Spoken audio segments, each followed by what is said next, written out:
This is the grimmest shit. I hate this. I hate this. I hate where it's at. I've just introduced what one did we even watch? I've just introduced Tim to edging, everybody. What one did we watch? What was we that? watched the one where we both got hard and pushed ourselves to the brink of orgasm, but then held off. Fuck you, man. What's your problem? I hated that. You are experience. in such a foul mood because of this film. I hated it so much. I'm It just was Emmanuel and the Sex Goddess. Is that what it's called? Emmanuel and Abigail. The Tale of Two Women. Oh, come on, man. We got to at least know the name. We've got to get the name. I think it came out in 2006, this movie. Pretty recent. Pretty recent. We've still got the same 15 Eastern years European, ago. We've still got the same Eastern European woman portraying the titular Emmanuel. That movie's in high school right now. Coming to grips with sex and sexuality. Emmanuel Private Collection. Let's see here. Not The Art of Ecstasy. Couldn't find that one. Jesse's Secret Desires. No. Sexual Spells into Time. What one was this? Because I think you found it. Yeah. So what one was it off this? You have a look on it. Don't you sigh at me, young man. Just trying to find out what flick we just watched. You're Sexual Goddess, I think you said, but I couldn't see it on the list. Sex talk. Fuck, I don't know, man. I don't care. It was bad. I was trying to bring positivity and light to this, and now I'm trying to bring information and context. Okay, well, if you look in our Facebook message thread, you'll see it's there in an X video link. Sex Goddess. There you go. It's Emmanuel, the Private Collection. Sex Goddess is the one that we just watched, and I hate it, and I hated watching it, and it went on even longer than normal, not just in feeling, but in actuality, because several reasons. I was finishing something off when Guy came round, and then Guy locked his keys in his car, so then we had to call the automotive, what is it? Automobile Assistant, AA? Yeah, AA is what we call it here in New Zealand. And a lovely man came along in his van, and I went out there for about 20, 25 minutes. I just stood impotently by while he tried to hook the lock inside of my car out with a piece of sandpaper on the end of like some string. I guess you can't just leave him to it, because you got to be there for the moment when he actually cracks it. It's so shit. Just knock him do you into know the what? letterbox We or actually something. had some laughs. Oh, that's good. And it was quite nice. And he kept saying it's just like a video game. And I thought, yeah, it's a little bit like a video game. It's sweet. How old was this dude, do you reckon? If you had to guess? He was a grown-up, so Grown up. anywhere between 21 and 75, I guess. Okay. If Cool. you're over 75, I'm sorry, you're not a grown-up anymore. You're elderly. And if you're under 21, you're a boy. All people under 21 are a boy. The woman who wrote this film, A woman wrote this film? yeah, Shana Lumista Stern. She was born in 1969 in San Fran. Shout out. Actually, she's just had her birthday. Oh, wow. July 23rd. Happy birthday, Shana. Recently. I'm just trying to see what else she's done. She's credited on IMDb as an actress, writer, and producer. And the poster for Rec has come up under her name. So I'm just seeing what her involvement was. I'll bet it's the adapted American version. Was Rec a horror film? Yep. And it was like The OG one is fucking scary. I saw it at the cinema when it first came out. It scared the shit out of me. But it's all in Spanish because I think it was made in Mexico. God, it was good. Not that there's anything wrong with that. What are you talking about? I'm just saying things. You know what? There was something wrong with though. I want you to look at me in the eyes and talk to me, Tim. I Yeah. want you to talk to me about the experience. I want you to tell me the miscellany about the people who are responsible for the monstrosity we just watched. I want to have 5-6. a fucking conversation with you. I just want to find out what else she's done. Is that so bad?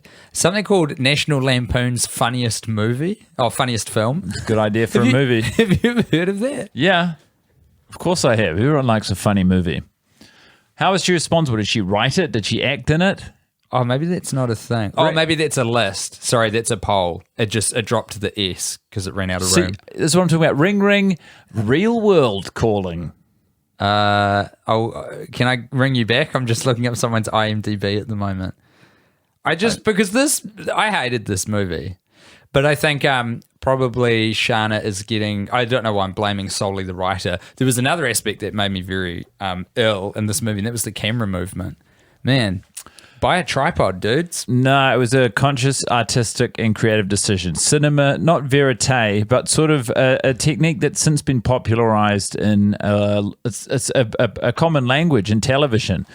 Mockumentaries popularized it. When mockumentaries moved away from talking heads but used the same technique, it's a lot of sort of handheld pivots between people.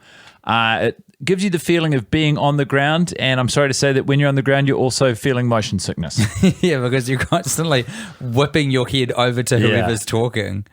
Yeah. I get why they did it, though, because from a, I guess, film making point of view, in terms of the actual production, then you only have to shoot everything once. You don't have to keep, like, retaking, different shots. Why do you only have to shoot everything once? Because you're literally just whipping the camera over to whoever's talking rather than shooting the scene, and it's like, okay, we'll get this person's close up, then we'll get the mid, then we'll get this person's close up. It's like, no, we're just going to film it once, and the camera op will just fucking whip that thing around. We just take it how it comes out. I mean, that's what we just watched. So many of those conversations, it was a sort of a wide that they would just whip this fucking thing around. And there were a lot of conversations. There were a lot of characters. There was a lot of... Was there a lot of sex? Yeah, there was a ton of sex in this movie.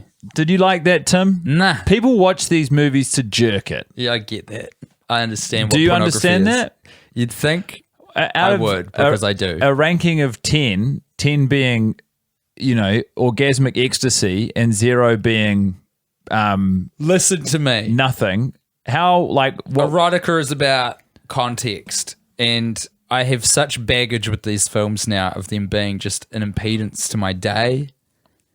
We just there's something about shutting the curtains. Today's a not bad day. It's been rainy. A nice day. It's been cold recently, but we had to shut the curtains to the lounge to darken the room, both physically and metaphorically, to watch this low resolution porn that we 0 found to on a 10. website. How easily do you imagine someone without the associated emotional baggage with the franchise in this particular film could achieve climax watching this? Look, if you set your mind to it, the sky's the limit. You can jack it to nothing. So if you've got the aid of naked woman, then presumably it's all the easier. And this film's got a lot of naked women. We've turned the Ben McGugan corner. But this one was more subdued than the one we watched. Yeah, there's a lot of very bad mime work around both cunnilingus and fellatio. A lot of heads canted on unusual angles meant to denote oral sex. There was a real blowjob in here, though. Yeah. I mean, and there was also some very intense banana play. Oh, man. We're back on the food buzz. Yeah, they got a lot. I just hate this Emmanuel. The woman playing Emmanuel. Yeah. Well, let me rephrase that. I hate this portrayal of Emmanuel. Think about how far we've come as a franchise. This movie did at least honor some of the older films where it was intercut with footage from an exotic feels like the wrong word, but the way it's seen on camera. We started so strong. It was like an Emmanuel of yore in all the best ways.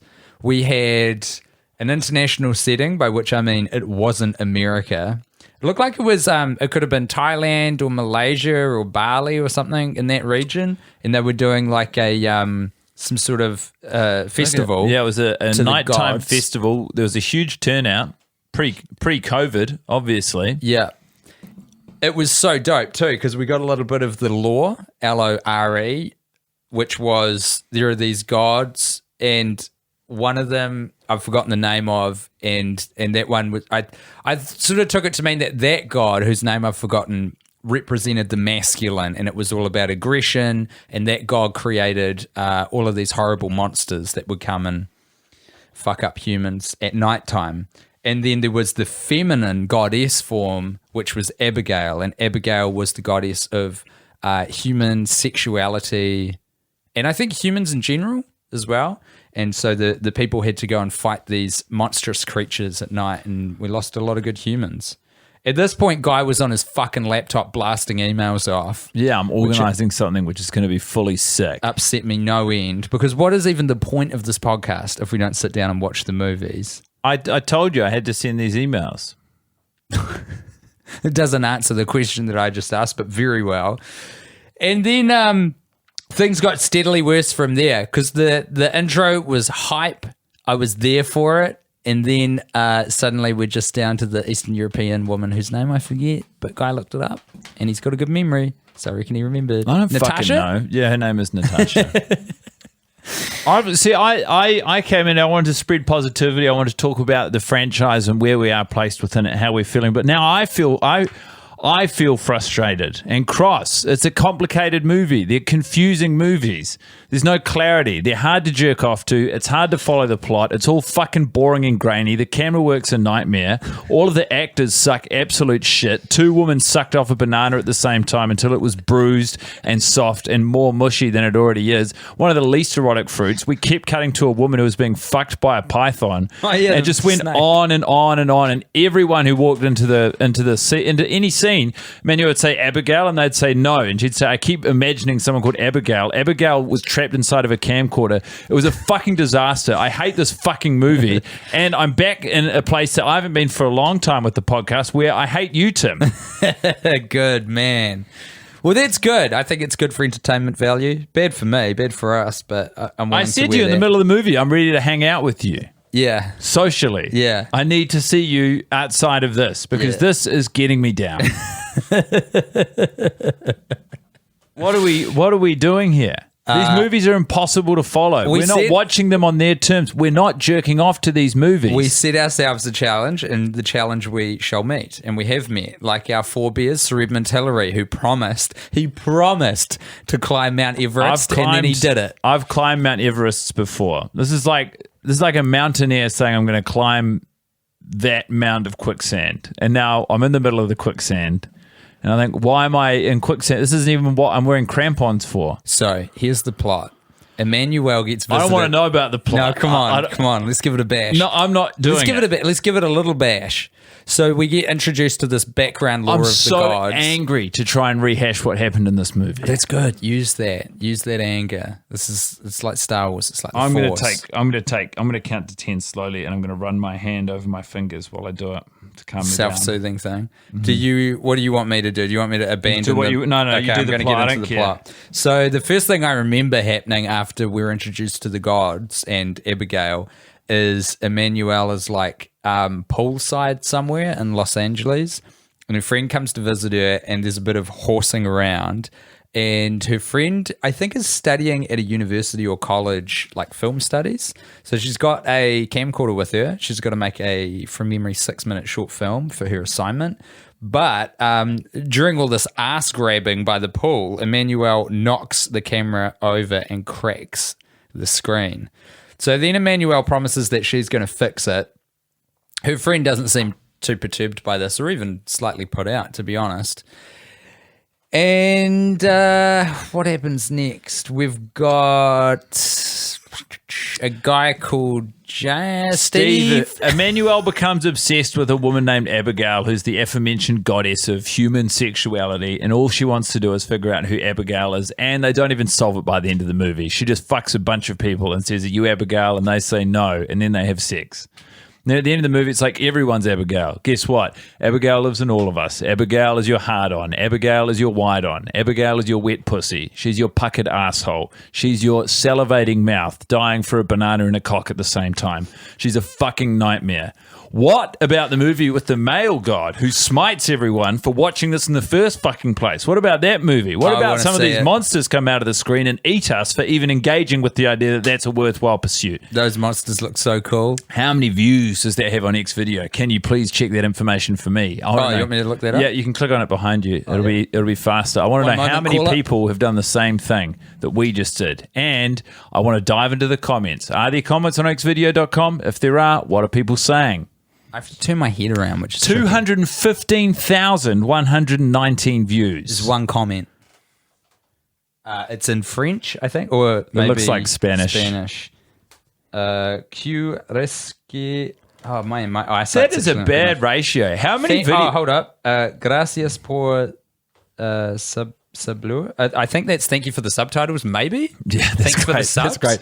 One Spanish person couldn't Spanish-speaking person couldn't figure out the plot, but thankfully with the subtitles, they got their head around what was happening. And I'd love to have them on the podcast. 215,000 views and one comment is not great feedback. Yeah, admittedly. But who's leaving comments on porn sites, you know? All sorts of people. Name one. That person. Yeah. Being grateful for the subs. Sims 108. Subs, no dubs. I want to know, Tim. There was a poet. That was an interesting... goddess of poetry as well? I think she was. Maybe. Yeah, I think Abigail was also the goddess of poetry. And there was a professor of poetry in the film who originally was with Emmanuel's friend, but then Emmanuel starts having sex with him. But this is at the same time that Emmanuel's got a relationship with a guy called... That's Steve, right? Yeah. The guy called Steve who's overseas, who I think is a fashion mogul. But then he comes back, and then Emmanuel thinks that she's found Abigail at like a nightclub, brings her home, and then Steve is home, and then Steve just has sex with her, and they barely have had a conversation. It's very odd. It's not odd. There are no rules in these movies. Previously, if I cast your mind back to the days of Yonder, Emmanuel was genuinely opening herself and those around her up to new sexual experiences and horizons. She was helping introduce the idea of open-mindedness. There was a voyeuristic streak which ran through it, but everyone seemed to enjoy, so I'm okay with that. But now, what is Emmanuel's purpose? Emmanuel isn't actually helping anyone. She's confusing everyone around her. She's doing is she's entitled. Yeah. She's really stuck in her own head about one thing, and she just keeps drilling into people around her and fucking them to try and find it out. Like, she's not helping anyone. That's good, actually. That's good from you, because that's something that is annoying in this one, is that Emmanuel has lost... And it's this portrayal of Emmanuel. Maybe this is why I don't like this actress. She's lost her power. Because in this, she's just blindly pursuing this goal of finding Abigail. And it's like an abstract, by the movie's terms, it's an abstract and poorly defined goal. She's chasing a ghost. Yeah. Kind of literally. How are we meant to be interested or horny if we're watching a woman chase a ghost? Even if the ghost is sexy. Even if the ghost has got a penis down to his ankles. There's also a flute player in this, which is kind of cool. Okay, so if we're going to talk shining lights, which we are, because this is one of the few positives I took from the movie. Yeah. I love the flute player. Guy came around to give Emmanuel a flute lesson. She's swimming in the pool. He's like, your front door was open. I came in. I hope you don't mind. She's naked. He helps lift her out of the pool. They sit down to play flute. He puts his arm around her to help teach her how to play the flute, which is not what you do. She plays it. She's awful. She says, you play. He's also awful, but it turns her on. They fuck. She films it. Bingo, bango, bongo. Later on, he comes back. Long hair, ponytail, funny little beard. You want to hear the definition of a toxic relationship? I enjoy you way more when you are angry and agitated. I find it so much more entertaining. It's crazy. It's coming like from so much deeper within me than I realize. It's not fun or funny, Tim. It's like a genuinely negative feeling. And it's like it is toxic because it is in anger with you as well. Oh, fuck. I genuinely think it's quite funny, though. Well, happy to fucking help, brother. Yeah, bro. Yeah, that's what it's all about. Yeah, the flautist is in just one bit of the movie, but then everyone comes back at the end just before the credit. Oh, no, fuck, you wish it was just before the end credits roll, and by you, I mean me. But it's very Wizard of Oz, like, you were there, and you're Abigail, and you're they all are like, I'm Abigail. I am Abigail. Yeah. I am Spartacus. Abigail lives Spartacus. in all of us. No, wait, I'm trying to think of a pun. Oh, Captain, my captain. Penis assist? Sparta penis. How do we fix this? Let's take the constituent parts of this movie, which is Emmanuel. Yep. And the knowledge of a goddess called Abigail. That makes her come like she's never come before. Okay, that's pretty much that. Those are the two main ingredients. Yeah. So that's what we're making here. Wow. So in the background. Oh God, I'm turning that off. On X video in the top right corner, there's what appears to be a person with two giant penises that simply must be masturbated I thought simultaneously. You were looking at the other thing, which I don't even want to bring up on the pod. No, I wasn't looking at the other thing. It was a cartoon. Yeah. It's no good. Anyway, sorry. Okay, so constituent parts. Emmanuel, a goddess named Abigail, who is like represents or is the goddess of human sexuality. Those are basically, that's all you need. Okay, we'll keep Stephen because he's a love interest. He's Emmanuel's fixed love interest. They're doing long distance. She's got a friend who's got to make a short film.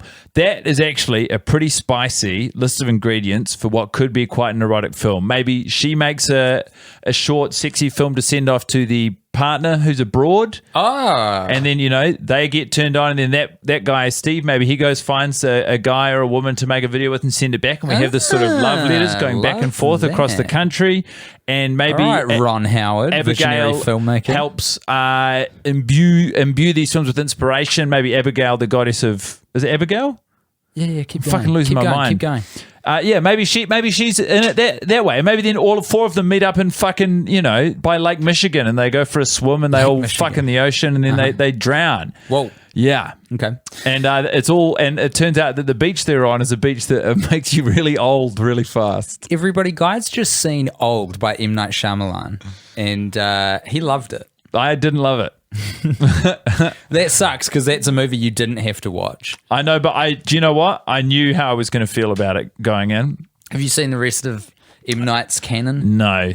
I only remember seeing I've never seen The Sixth Sense in its entirety. It got spoiled for me on the playground, and then I've seen bits and bobs when it's been on TV. It's still kind of horrifying. Went to Unbreakable at the cinema, fantastic movie. Yes. And then haven't really seen any of his other ones. And then I was like, well, do you know what? I want to go to the cinema. I love going to the cinema. He did Split, right? Yeah, in the elevator. McAvoy. Was that good? I really like James McAvoy, so I was on board. I watched an old James McAvoy movie the other day, Wanted, with Angelina Jolie. Oh, was it awesome? And Morgan Freeman. What the fuck? Are we thinking of the same guy? Yeah. Xavier? I think he's been in it. He's been Professor X in X-Men. Am I thinking of the wrong guy? Patrick Stewart, I think of as Professor X. Yeah, no, he was as well, but young, and some of the other ones. I think we're thinking of the same guy. Yeah. Anyway, it was fine. And the movie was like, there's a good movie trapped inside of the movie that M. Night made. That seems to be his career. Not all of them, but a lot of them. The Village, on the other hand, was awful. It was so stupid. Yeah. The Village was a crazy thing to watch. In this one, there's no twist. So in this one, he gives you the twist up front. That's that was cool. His whole thing as he was twisting. In this one, it's like, hey, it's in the marketing materials. The beach makes you old. Yeah, sweet. He knows that social media won't facilitate a classic M. Night Shyamalan format anymore. So we've got friends, sex tapes. Yeah, this is good. So you would take out the whole Abigail pursuit. Yeah, I'd take out the very boring bit where Emmanuel keeps asking strangers who Abigail is. She just seems dumb, which is challenging because it's like you want to be following a smart, powerful person if you're, sexually fawning over them. If we're sort of pining for this character on the screen, we want them to be fully realized, an agent of their own destiny. But instead, we've got this woman who can't really act with an Eastern European accent, which this is definitely my own baggage and hang-ups, but considering the context of when these films were made and where they are set, it just reads to me like it's this woman who's kind of trapped in America and she's stupid. And she's like unable to sort of figure her way out and through it. Just everything in this franchise is currently so unclear. It's just like it's impossible to watch it without getting frustrated. And the fact that these are American movies, like, I've got the same baggage as you now, and it's not fair to the actor who's playing Emmanuel, but it's just like it adds to the lack of clarity that there's no explanation for. And not that there needs to be for where she's from or why she's from there, but it's like, I don't know. Now I feel like I'm going to cancel myself. Settle down, mate. You're all right. I'm not all right. Calm your boot. Cool your boots. Fuck, Calm it's your not boots. even a fucking saying. Calm your horses. What really has got me miffed as well is I thought we'd gotten away from her because there was, as I say, there's generally this thing where they make Emmanuel's in blocks of 6 or 7. And I think they'd done the whole run of Private Collection because I thought they all came out in 2004 and I thought there were 6 or 7 of those. But Natasha's still with us. Are we going to get another Emmanuel before the end of our journey? 15 years is a long time, which is how long ago this film was made. Yeah. We will get another Emmanuel. I don't know if they're still making these. Snake or banana, 1, 2, 3. Snake. Oh, you didn't say anything. What a stitch up. No, it's a game that we do to each other. We don't answer it simultaneously. Oh, I see. Camcorder or binoculars, 1, 2, 3. Binoculars. Yeah, nice. Abigail is a vision that comes to Emmanuel in a camcorder, but also in binoculars. You know why I'm so cross is we need another we need a guests. We need more people in the mix. No, I can't do this. I can't do this. Okay. I can't do Tim. I can't do this. Let me share this with you. I don't want you to. Okay, in my list that I made a while ago of all the Emmanuels, so we got 2006 is when a bunch of these private collections came out, and then it stops for a while. And then it picks back up in 2011. There's one called Emmanuel Through Time. Oh, that's the series. Okay, we got time travel to look forward to, baby. I'm going to see if we've still got Natasha. This movie franchise peaked in space. It did. They were fun. They were funny. The acting was good. The plots were clear. Yeah. We were having a laugh. We were having a lark. Yep. We were. We didn't get boners, but we had twitchy cocks. Right, we've got another Emmanuel coming. Allie Hayes. Whoa, she's our age. Ah. Born in 1987 on May the 10th, which I believe makes her a Cancer, unless I'm mistaken. I don't know about watching. Okay, she's on Twitter. Switching to the app. I don't. You didn't even ask me what my shining light was. I don't want to know. It probably would have been the flute as well, to be honest. There was a shot from the festival. They kept intercutting the big night festival, and there was a green dragon, and there was a person in its mouth. Oh, yeah, that was so cool. That was fucking great, man. It was pretty cool. It was really cool. It made us want to go traveling again. We were pining for traveling. Ellie Hayes. Oh, I spelled your name wrong. L-I-E. I feel like I've calmed down. That's good. I mean, I don't think the movie did this to you. I think I did, to an extent. You worked together. Which I'm into. I can't tell which one's her. Anyway, I'm just excited that we've got someone else to look forward to. Can I come in, please? Speaking of other people to look forward to. Yes. Hello. Boner Inspector. I thought I'd upset you or something from last time. Yeah, we actually are on a bit of a moratorium, so I'm going to have to ask you to leave. Sorry. But you let me in. I'll see you next week. You let me in. To let you know that we're just going to take a breather for a bit. Could have been an email. Guy and I have made our decision. That's about Sorry you came all this way. my head, man. See you, man. Guy, you really want this? Listen, this is a decision we've both made, so I'll see you next time. I am sorry, but Tim's made his mind up. And it's sad because we need you now more than ever. Bye, Boner Inspector. Don't let the door hit you on your way out. Ah, fuck. So, the soundtrack for this movie, Guy, wasn't the best, wasn't the worst, but it did have a bit at the end when we were rounding the corner to the very last bit. We got into this cool kind of, it was like the bass section of an electric piano, and I thought that was pretty cool. Might have been in my shining light, actually. Funky little tune. Reminded me of Gran Turismo menu music. The car racing game. Yeah. You like that game? PlayStation's most realistic racing simulator. No, I never really fucked with Gran Turismo in a good way. I had Gran Turismo 2, but I found it like, you know, games should take real life and then make it more fun. But if it's just a naked pursuit of emulating real life as much as you can, I don't think that's great. Rufus is going nuts out there. That's okay. I left 3 live rats out there. Did you? Yeah. Well, he's a ratter because he's a terrier, so he'll fuck them up. What did terriers used to do? They'd kill rats. Should I let Rufus in? Nah, he's out there. I can hear him through the window. He's outside. He's having a great time. Down there. Oh, fuck, who knows? No, I think we're hearing him through there. It doesn't matter, mate. He's fine. He's a dog. Dog's I going to think do. a lot of video games now, like, aren't they all about simulating real life? Aren't people building alternative lives to their reality on video games and sort of enjoying themselves in there now? But you want, like, something dialed up. You want it a bit cartoony because that's what makes it fun. Is that Animal Crossing? Well, yeah, I mean, that's taking it to quite an extreme. My understanding it's more like this guy is what I would say, and maybe I'm alone in this because Gran Turismo was a very successful game franchise. People love cars. People love cars, and people do like real life simulators. Microsoft Flight Simulator. Do you know who loves cars the most? Who? The people in the Fast and the Furious franchise. Yeah, you're totally right about that.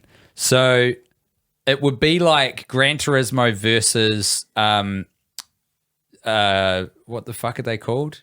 What are those racing games called? Mario Kart. No, Doc. Well, yeah, but no.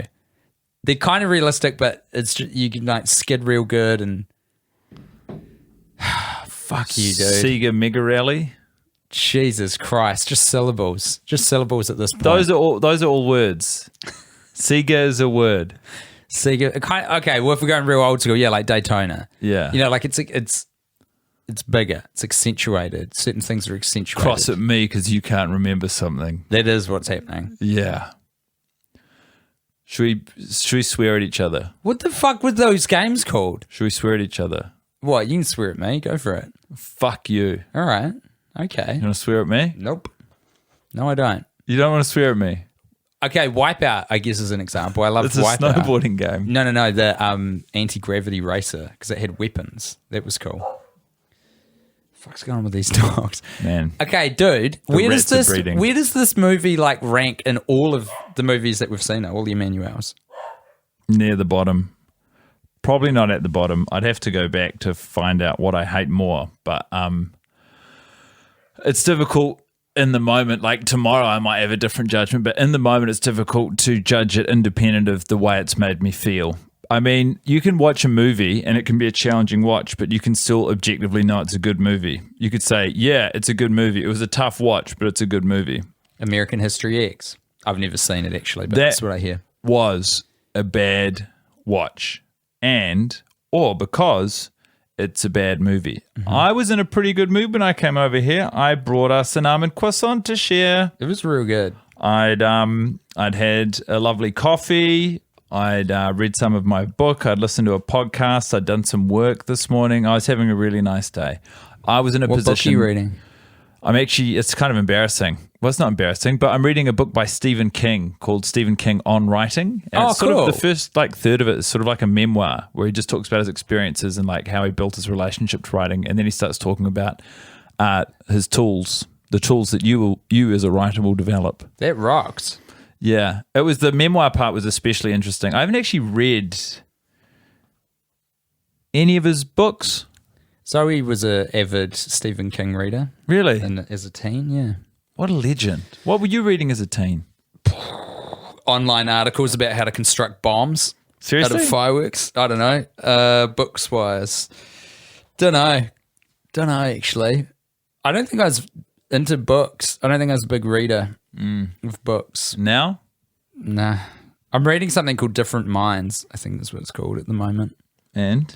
It's fucking cool, man. What can you tell me about our minds? I can tell you that octopuses are wild creatures. Yeah. And have like independently evolved intelligence that is in some ways similar to ours, but we're a bit confused by it because it happened completely independently of our branch of evolution. Yeah. And no other creatures sort of exhibited the same type of There's a big thing about that in the culinary world. Yeah. Would you eat an octopus now? I don't think I would, eh? Would you prior to reading the book? Yeah. Yeah.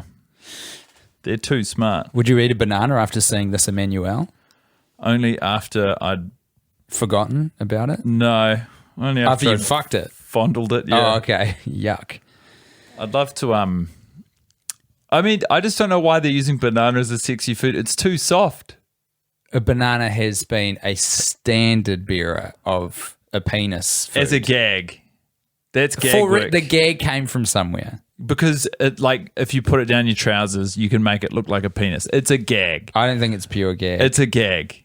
A banana is too soft to fuck. End of sentence. I don't think anyone. It's like the snake, right? They keep coming back to the iconography of the snake. It's I the said, same, do you think snakes are sexy? And you said yes. Yeah, for the same reason. It's not like literal.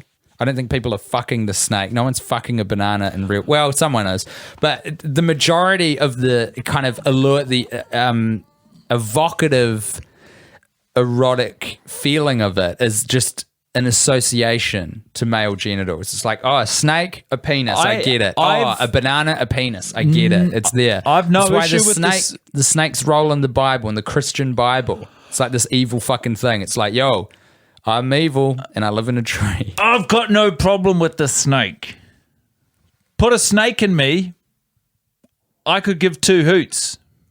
But unless you're putting in a banana in me to eat, I don't want to know about it. Do you remember that news story that took New Zealand by storm? Maybe close to 10 years ago now, when a guy put an eel up his ass. Yeah. And then the hospital, for some reason, like leaked that information to the media. Yeah, because it's fucking awesome.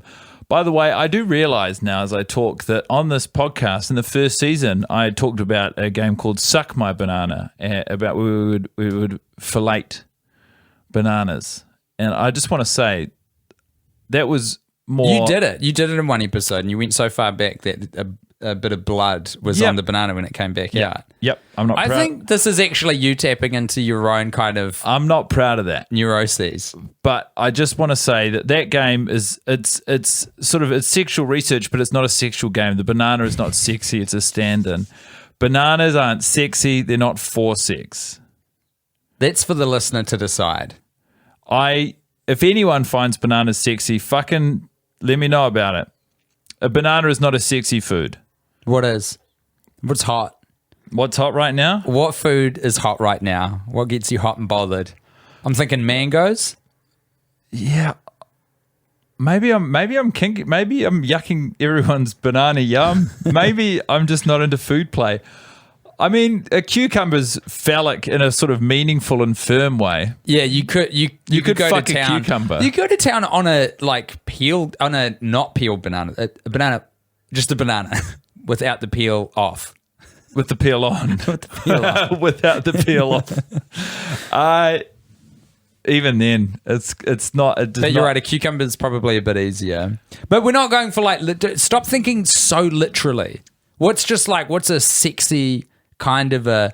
I don't know why a mango's sexy. I don't know in what way you would want to use it for a sex act, if at all. I just know that it's sexy. It's mango, baby. You know, it's got a whole vibe to it. It's summery. It's at the beach. It's got a bikini on. It's fucking mango, man. I mean, maybe a chopped up kiwi fruit. Chopped up kiwi fruit. What do you mean chopped up? I don't want a whole kiwi fruit with the skin on. Okay. I want it in slices like you put on top segments. of a pavlova.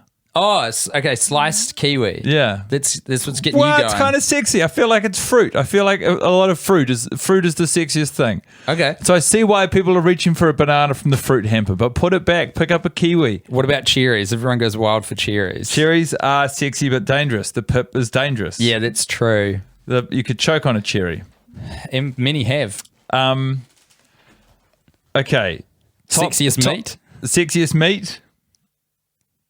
Probably a fish. Real curveball there. Top 10 sexy fruits. I wasn't expecting fish. Strawberries, blueberries, kiwi, mango, raspberries. I've gone for 10, which is too many. Watermelon. You could put some orange segments in there. That'd be okay. No. Too sticky? It's just not sexy. Oranges aren't sexy? No. Love an orange, not sexy. Really? Yeah. Keep going. Pineapple. You've forgotten the key one. I've forgotten the key one. Yeah. See if you can do number 9 and I'll tell you what 10 is. Honestly. You'll be like, of course. Apple. Yep. And what's number 10? banana. Fuck off! Fuck, I believed in you. He's done, folks. Guy's fucking McEnroeing this podcast right now. Just threw his hat down with such force. Chill out, man. It's going to be fine. We're almost done. Oh, someone's at the door. Hello? I hope I'm not interrupting anything. Oh, you're here at the perfect time, George Lazenby, because Guy wants to tell you all about his problems, and I know that you are the world's greatest listener. George, I'm in too deep.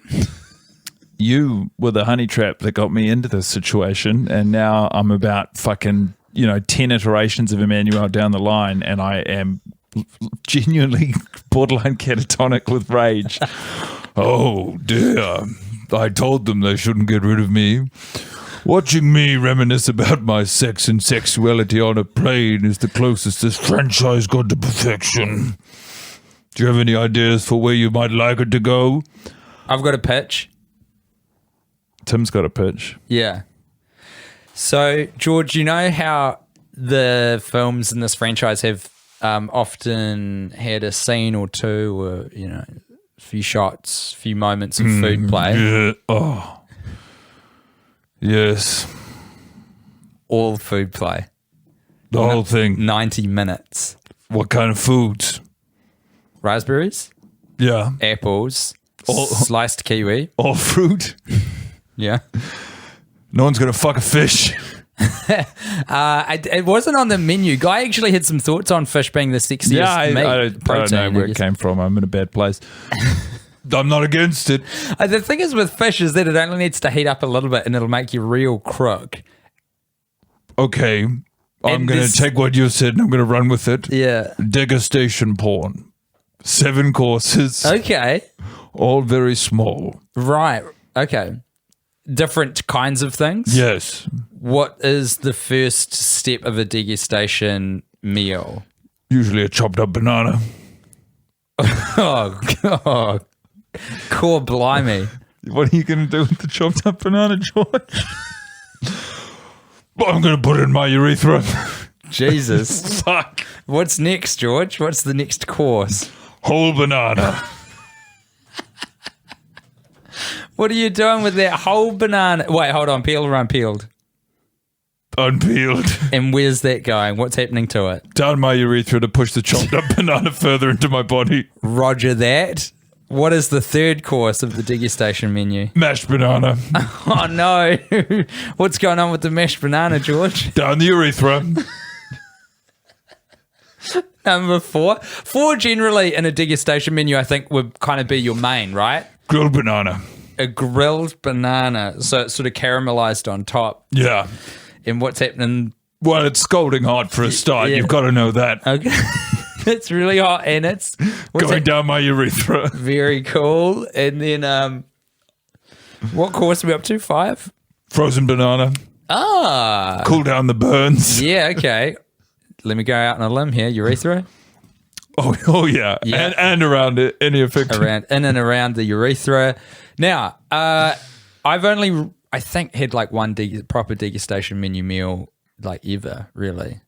I'm trying to think back to. Oh no, there was actually 10 courses in that one. It was fucking, Wow. Yeah, it was. Where'd you go for that? It was in Japan. Oh, it was my a God. Michelin-starred seafood Oh restaurant. my God. I cannot describe to you how ill I felt. I got to Too about full. yes of like the richest uncooked seafood. I got Any to banana? no banana was present, George. I'm so sorry. What'd you do with the seafood? I ate it, man. I ate it. Up your... No, I ate it through my mouth. I masticated it and I swallowed. That's all. Your face mouth. Yes, George. Normal Because mouth. you know they call the urethra the mouth of the penis. No, that's what you call it. It's a you thing. Filthy Australian. Fucking dog. I'm trying to help out here. Yeah, you are, and you're doing a great job. I shouldn't be so dismissive. So around 5, I think we're up to now. Oh, wait, no, 6. 5, 6. 6, I think. Yeah, 6 is generally, so this is like the main dessert from memory. This is about when this comes. Banana smoothie. A banana smoothie is going to... Go down my penis. Okay. My penis mouth. Okay. And then, what? So, fuck me. 7?